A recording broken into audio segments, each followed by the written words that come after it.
Welcome, everybody. Thank you for joining us here on the Infinite Prosperity Podcast.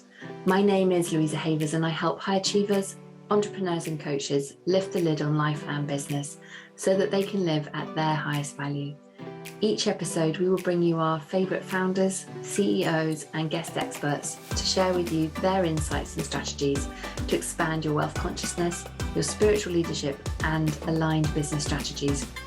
We know that living in alignment with your soul's mission is what fulfills you, and we are here to show you how to achieve this in an energetically aligned way. If you haven't already, be sure to claim your free abundance activation in the Akashic Records. Go to louisahavers.com/gift to unlock your abundance activation today. And if you'd like my support in having aligned success in life and business, then contact me at www.louisahavers.com and let's explore together if it's an aligned match. Get ready to live at your highest value and to expand into your next level of money as you elevate and receive more. You create more for others. Righty-ho, let's dive into today's episode. Before we dive in, I'd love to give a shout out to our sponsor, Joan Dialgo. Joan is the CEO of Dare to Shine. Joan helps coaches, healers, and spiritual guides create or expand their dream healing business. And you can check Joan out at joandialgo.com. We'll pop her link in the show notes below. Welcome back, everybody. Welcome to this week's episode. We have got a great conversation today. We're going to be talking about digital marketing, entrepreneurship, and creating $1 million business. And I'm so excited to be joined by our guest, Michelle Nedelec. Welcome, Michelle. Thank you for having me. I'm super excited to be here. I'm so excited for our conversation. So I'm going to just give everybody a little bit of, the highlights of who you be, so that they can get to know you, and then we'll dive in. So Michelle is a best-selling author, international speaker, and co-founder of Awareness Strategies, her digital marketing tech company. As a company, they have helped driven entrepreneurs to add $1 million to their revenue through the 4 pillars of scaling: strategy, systems, support, and state of mind. I love it. Please, I love how you said here, it says, please welcome Michelle Nedelec. Say it quickly and you're probably right. Yay, it felt so crazy. I love it. Thank you so much for joining us, Michelle. I always love to start our conversations because I'm just so curious about how people get to where they are. Like, how have you always been an entrepreneur? How did you start your journey? Well, I started when I was 23 with not 1, but 3 businesses, all north of the Arctic Circle, which I do not recommend you do ever. Okay. So my first foray into the whole entrepreneurial world was a huge lesson on what not to do, which is a long and painful stride, let me tell you. So I wouldn't recommend you do it the way I did it in the early years, but I highly recommend you do it the way that I did it in the later years, because doing business with digital marketing as an asset, doing it with the right mindset, doing it with enabling support and team to be able to push you in the right direction makes a huge difference. And, business can be fun and exciting and interesting. And does it have its ups and downs? Yes, it does. Absolutely. But you don't need to make them. You don't need to try and get out of the way as much as possible. Yeah, right. It can be like a roller coaster, can't it? If we don't have those pieces of the puzzle that you were talking about, as I was reflecting on your 4 pillars, I was like, that's everything that you need, isn't it? And to be able to grow the business. And I think, businesses grow and evolve over time, and different pieces of those pillars are going to require different tweakings along the way. I'm sure you see that with your clients all the time. Oh, absolutely. So the one thing that I think most people don't realize about business is it is an ever evolving kind of situation. And as we build our businesses and we grow, we then have bigger and greater aspirations and different things that we want to do. So then that creates whole new issues and problems unto itself, which is super fun. So, people think that there's this point where they get there, and it's kind of a misnomer because you never really get there. Once you've got to that place that you wanted to get, you now can see further places. And sometimes it ravels out so fast in front of us, or unravel so fast in front of us, that we don't really see and acknowledge the stepping stones and the successes that we have achieved. And part of the problem is we have to acknowledge those successes. Sometimes other people do it for us, but the faster we can do it for ourselves, the better and easier that business becomes, because there's an actual trigger in our head that will recognize the things that we focus on. And when we focus on our successes, then they become easier and more effortless. It's music to my ears. It's so true, so true. Being able to take that pause to be able to really say well done, even when, like, well done for keeping going when things are tricky. Sometimes waking up in the morning is yay, did it. I'm here. Exactly. This conversation reminded me, I haven't done this for a while because COVID put a stop to it, but I'm feeling like this is the kind of the universe giving me a sign to bring it back, which was I used to go out for dinner once a month with a fellow entrepreneurial friend to do that, to celebrate. And there would be times when that celebration dinner was more like, we're here. We made it. We survived a tough month. Right. But it's important because there was so much growth within those perhaps more sticky moments. Well, and I think it's actually more important during the down times that you do celebrate your successes, because it's really, some people will say it's easy to celebrate your successes on the way up because it's easy to acknowledge and it's easy to find them.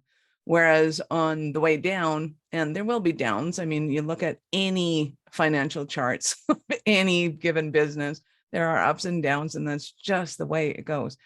And so acknowledging the successes during the down times is the harder part, but that's where we train our brain how to find those things, because it's when we're on a perceived downward trend, most people will say silly things to themselves like, oh, I'm failing, I screwed it up, I didn't do it right, I blah, blah, blah, blah.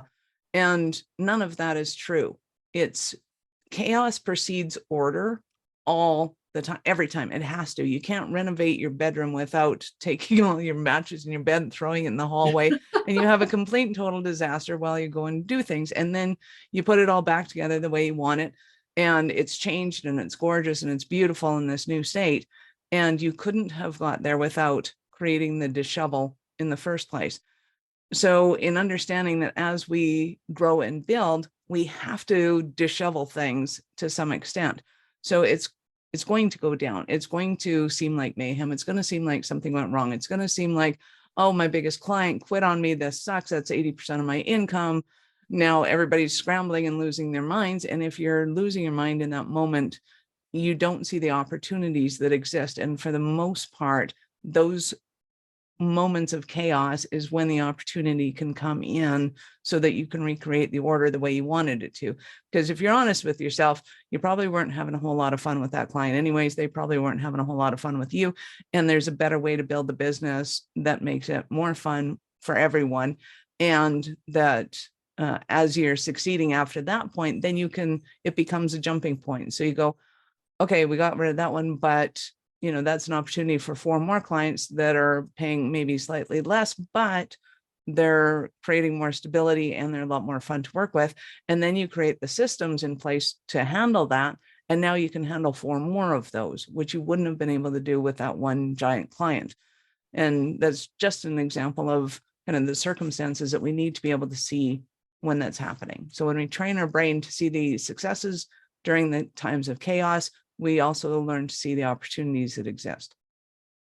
Oh, it's so true. So true. I think I see this a lot for so many people. We forget to do that piece of, yay, I'm still standing, or whatever it might be, exactly. to be able to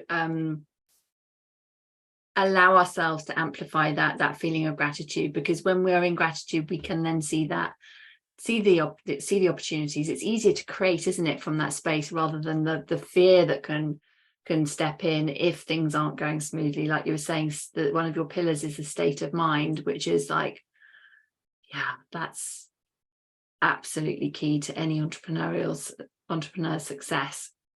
Yeah, absolutely. Well, it was kind of fun. I was having an interview a couple of days ago with a gentleman who read a book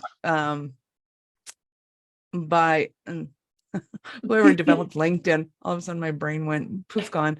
But whoever developed LinkedIn, he said, if you're waiting until your product is perfect before you deliver it, you've waited too long.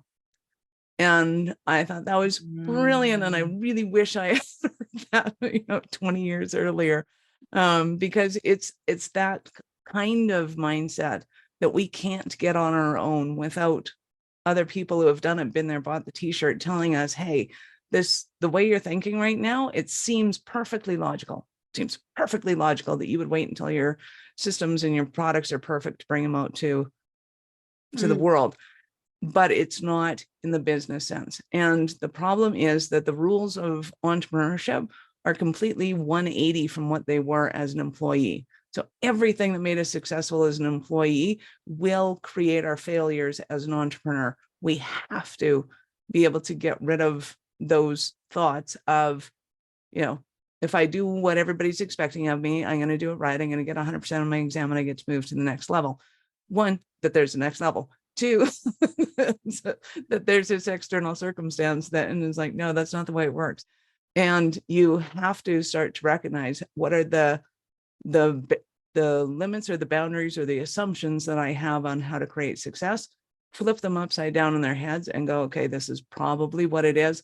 But there are ways of knowing, because there's a lot of really successful entrepreneurs out there, and a lot of them are very prolific as to how they got to where they are. So it's not that hard to find the information, but we have to be willing to look.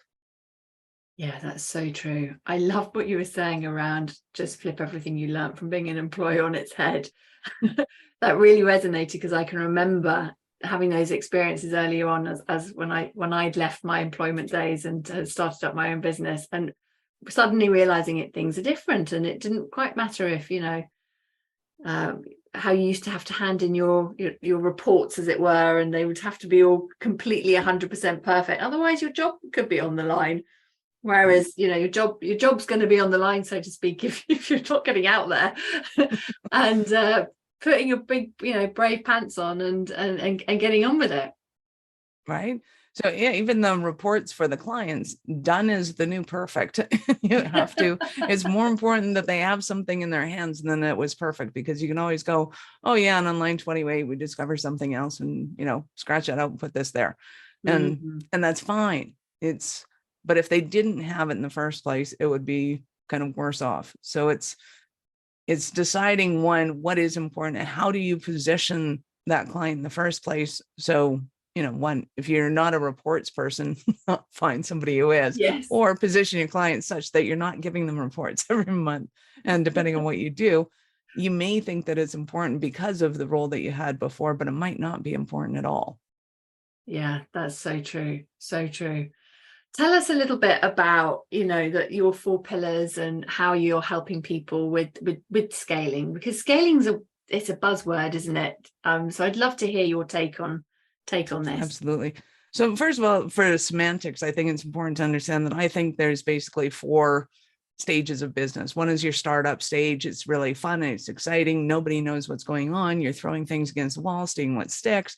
It's a very creative, very chaotic state, which most entrepreneurs love to be in that state. Once they've figured it out and they have something that works and you need to do the same thing over and over again, that's your growth state. And that growth state tends to be very boring for most entrepreneurs. And that's where they tend to blow it up and self-sabotage, because they're not willing to be bored with doing the same thing over and over again, which is really a good indication it's a good time to sell your business if that's kind of where you're at, or figure out how do we get through the growth stage, then into the scaling stage. But if you're bored in the growth stage, you're definitely going to be bored in the scaling stage, because once you've honed in on all of your systems and how everything works, and it works like a fine Swiss watch, then you can scale it, because then at that point, you're pretty much just throwing money at the problem in order to be able to get more of the same thing, because you have a very predictable system in place. And that's usually where your angel financing comes in and all that kind of fun stuff, where it's kind of tough decisions as to how you acquire money, how much you want to acquire, and why you want to acquire it.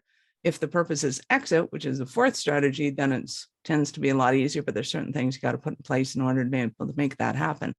So in the exit session of your business, a lot of people think, oh, the exit's just signing the contract and I'm done.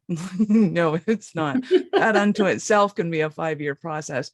And you need to understand kind of what that exit strategy entails and how it goes out. So those are my kind of definitions of the stages of business. So it's not so much a buzz, but I think a lot of people are misinterpreting it because they're telling people to scale before they've even gone through this the startup phase. They don't know what works. They don't have a clue what works. And if you scale what doesn't work, all you're doing is throwing money at something that doesn't work, which is a very expensive way of trying to build a business, which many people have done. And we call it the bonfire of ads without the marshmallows. And it's not fun. Sorry, that really made me laugh. I've done the bonfire of ads without the marshmallows, and I can concur. It is not fun. It's not fun. And it is that thing of I always say to my clients, if you whatever you scale, you scale. So if you've got a problem, you're just going to scale the problem. Need to get it fixed. You want to make sure you're scaling what you want to scale. Yeah.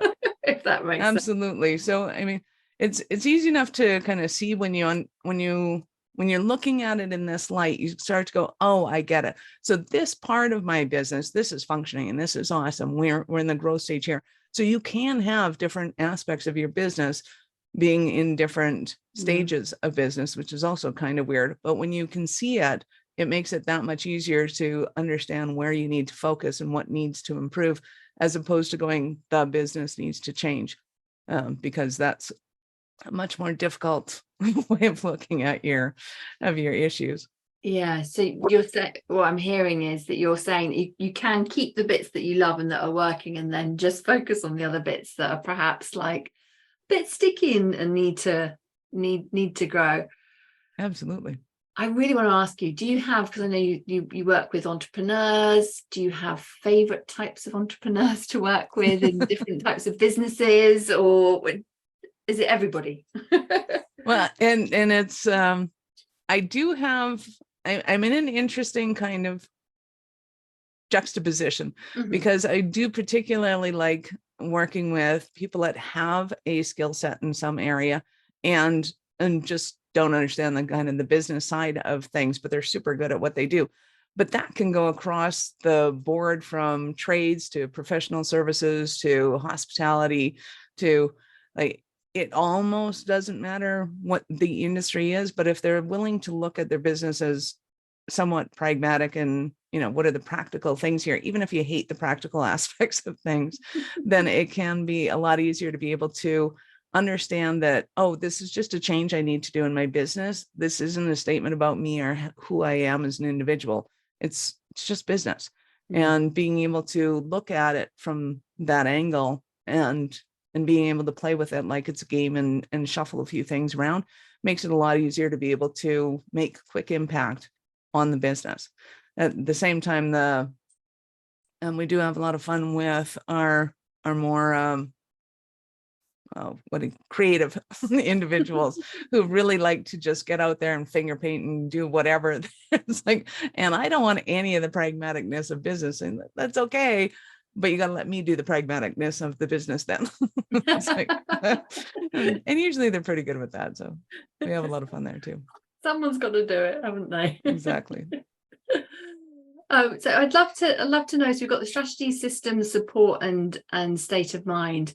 What do you find with the state of mind is one of the biggest hurdles, blocks for people as they're growing to that next milestone, growing to that $1 million business?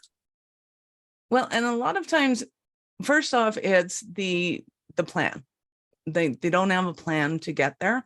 And as simple as it sounds, that was probably one of the first things I did learn in business, because when I was back being 23 and silly and starting up 3 businesses, one of the things we did was we got a loan from the BDC, and the BDC is basically an organization that loans money, and not sure if they're government tied or not, but one of their things is when they loan money, they assign a coach to the account. So they're working with you. And one of the questions that he asked me was, so how much do you think the business is going to make? And I said, I don't know. I've never run a business before. And he goes, well, you guys bought this business. I said, well, yeah, but my spouse bought the business. Did he get any paperwork and all that kind of stuff? And he goes, well, things have changed, and they had government contracts and the government wasn't there anymore, and blah, blah, blah. So we have to go and refinagle that. And it occurred to me that it was like, we're just making this up, right? He goes, well, kind of, yeah, but it's the direction that we're going. And the poor guy was just like, how are you going to do that? How? And I'm looking at him like, how do you guys function lending money to people that are making stuff up all the time? But eventually I got on track and I was like, oh, okay, I get what we're doing here. But it seemed really airy fairy to me, like just pick a number of the sky and that's how much you're going to make. And I was like, this is ridiculous. How do you run a business on this? But it's true. You have to have a little bit of pie in the sky going on in order to be able to kind of figure out where you want to go and what you want to do. Now, people call that visionaries now, and it's a little bit more of a pragmatic name for it. But it still eludes a lot of people because it is very much just kind of go into your own head, imagine, fantasize, do some things so that you can see what the possibilities are without the limitations of reality on it. And then going and looking at that business and going, okay, so now pragmatically, how do we reverse engineer it and go through it? And then how do we get the naysayer in your head out of the way so that you can do it? Because a lot of times we come up with a fantastic plan and then like, oh, that's not going to work because this. Oh, that's not going to work because that. It's like, you haven't even tried anything. You're in your head. And, has anybody else done it this way? And has it succeeded? Yes. Okay, then odds are pretty good that you can do it too. And sometimes it's just what we need to be able to kind of change the naysayers into cheerleaders in our head, or be so naive that we don't realize that there's possibility of failure there, and run with that idea in order to be able to bring it to fruition. And understanding that when you bring something to fruition, it's not like a puzzle or a Lego piece. It's not going to look like the one on the box. So you set this idea up and you created the box and you go, okay, this is what it's going to look like. And you go inside and you start to build it, and it doesn't turn out that way exactly. And a lot of people get really upset and offended by that and go, see, it didn't work. Like, it did work. It worked awesomely. You got exactly what you really needed and wanted, just not the way you thought it was going to transpire. And there's an element of letting go that we need to understand in this whole process as well, is that just because it's not exactly the way we wanted it to be doesn't mean it's wrong. It doesn't mean that we failed. It just means that there's something else there, like I mentioned earlier, that we might have to put some more consideration in, that might have to think about a little bit more as to how we're going to do this. So a lot of people will go, oh, and I'm going to hire a VA and they're going to do everything for me. It's like, yeah, that's not going to work. Your poor little VA, depending on what kind of, and virtual assistant is like the epitome of, I don't know what right now, because somebody will have a fractional CFO and they'll call it their VA. And it's like, okay, and that's not a VA, it's not a virtual assistant. An assistant is somebody that assists you in your job. And then above and beyond that, there's the tech support you need, the financial services support that you need. There's going to be the legal support that you need. There's going to be a whole lot of people that are going to be part of your team that may be virtual, but they're not virtual assistants. And better wrap your head around that. And if you really want to build $1 million business, you're going to have to understand the different personality types and the different job descriptions that you have. Somebody that takes care of your digital systems needs to have digital competencies. You can't just hire somebody and go, hey, go learn this. I mean, you could, but you're going to fail for a very long time while they're failing, trying to figure out what's going on, which is not bad. The two of you will learn together, but it's going to take a lot longer than if you find the person that actually knows and understands, even though you don't know and understand what they're doing, to be able to put the right people in place to be able to do the things that you need to get done faster. So there's kind of a lot of complexities to it, but it really does come back to that whole idea of everything you thought you knew, flip it upside down, and that's probably the way it's going to go. So if you think one person's going to take care of it, you probably need 5. If you think that you're going to do it on your own, you're probably never going to do anything on your own. Your business needs you. It probably doesn't need you. And in fact, it'd probably run better without you. But you still need to be the visionary that kind of puts all the pieces together and says, hey, how do we want to make this happen?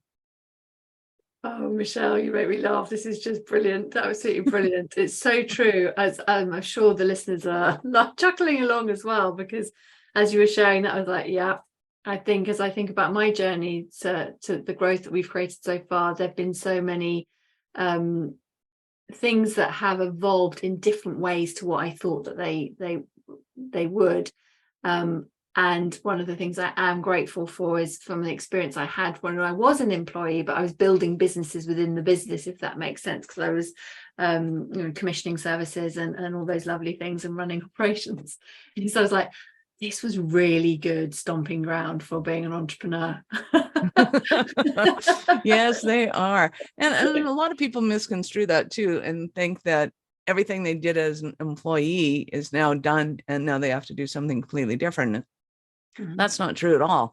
Everything that you have in life is an awesome foundation for everything that you're going to have moving forward, and the good and the bad. So people think just because you came from an abusive relationship, they think they're broken, they can't do anything. And like, are you kidding? Do you have any idea how good you would be at like at change management or at, conflict resolution, or like there are certain skill sets that you gain along the way, regardless of what happened and how it happened, to be able to then take that as a footing to move forward and garner some, go other places with it. And a lot of times people will end up doing things in business that they didn't even know were potential for making money. And it's like, people pay for this? I'm like, yes, they do. They pay a lot because that's a skill or that's an experience nobody else wants to go through. You happen to go through it and they're going to pay you a lot to be able to take that knowledge and then use it to their advantage. Yes, absolutely.